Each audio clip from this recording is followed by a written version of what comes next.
Hey y'all, this is Sarah coming at you from Hotel Zoku in Amsterdam, here attending a conference. And one of the conversations I started having here was about love, belonging, and commitment, which is something I've been thinking about quite a bit lately because I have a lot of relationships right now that are kind of undefined. It's not clear if they're friendship or partnership, um, future oriented, or just present. And I imagine that's true for a lot of us these days. Pretty much everything in life right now is changeable. Um, the world is changeable. I don't know what my job is going to be like from one day to the next. I don't know what my living situation is going to be. I don't know what's going to happen in the environment. And partnerships kind of follow the same scheme. If anything is possible, if I can have almost any type of partnership I want, what type do I choose? And where's the intersection between commitment and freedom? Why should I need commitment anyways? And I think that was the main thing I was thinking about. Like, why commitment? What is a committed partnership, regardless of whether or not that's romantic, versus a friendship, or an uncommitted partnership, I guess. The thing I was thinking about is love can be infinite, right? Like the feeling of love for another person. But in order to build something with somebody else, it seems like at some point we need to start thinking about what the future with that person entails. Like if I want a foundation to build upon and become upon, I want to know that it's there from one day to the next. It provides a certain stability that becomes important to me. I can actually do more of my work in the world when I have a solid connection. It doesn't mean that the form of the connection always has to stay the same, but I think I do need to know that it's there.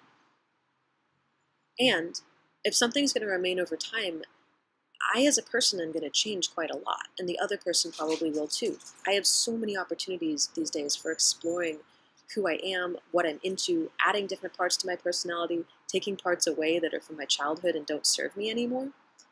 So as I'm doing that and interacting with another person, I have to figure out how to stay in connection. And to me, that requires a certain degree of compromise. Like if I have a change and all of a sudden, I want to have ultimate freedom to pursue whatever form of connection I want because I realize that I've been repressing myself all my life and freedom is really important. And I'm in partnership. How do I navigate that? And here comes the difference to me between partnership and friendship, because a lot of the people I ask define the difference as partnership has more willingness to compromise for the other person. And it's kind of like for any given possibility of being, there's like a range, I think. There's where I am on the range usually, which is like I'm this, much into freedom.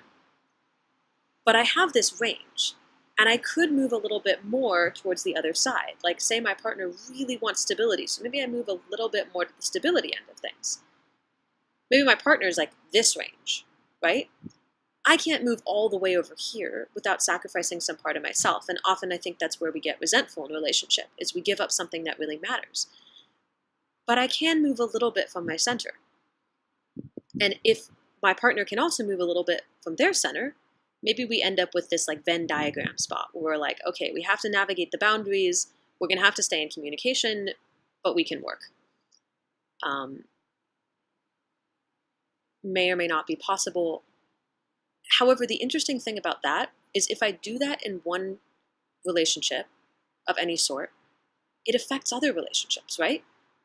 Like say I have another connection where I'm going out with my friends and like drinking every night, partying and dancing, and all of a sudden I move a little bit more towards the commitment realm. In the connection with those other friends, I'm going to start seeming stodgy and they're not going to want to spend as much time with me. I'm not going to have as much time to spend with them. I'm choosing to honor another value.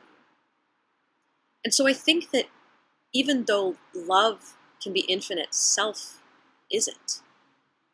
And we choose the people that we want to change ourselves for, because that affects our other relationships, and we need to decide which relationships we're going to choose to affect or affect the most.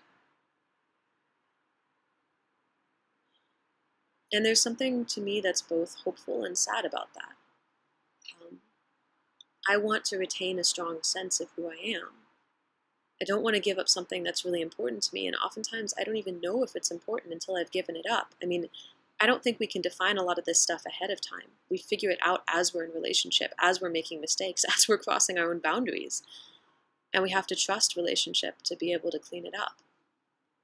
It's commitment to connection rather than commitment to relationship. Commitment to the evolving possibility of togetherness rather than commitment to the form. And that's terrifying because form is stability as well. So I don't have an answer, but I'm feeling into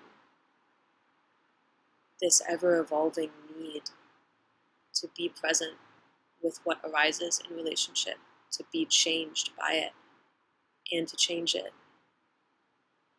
And both the beauty and the heartbreak that comes.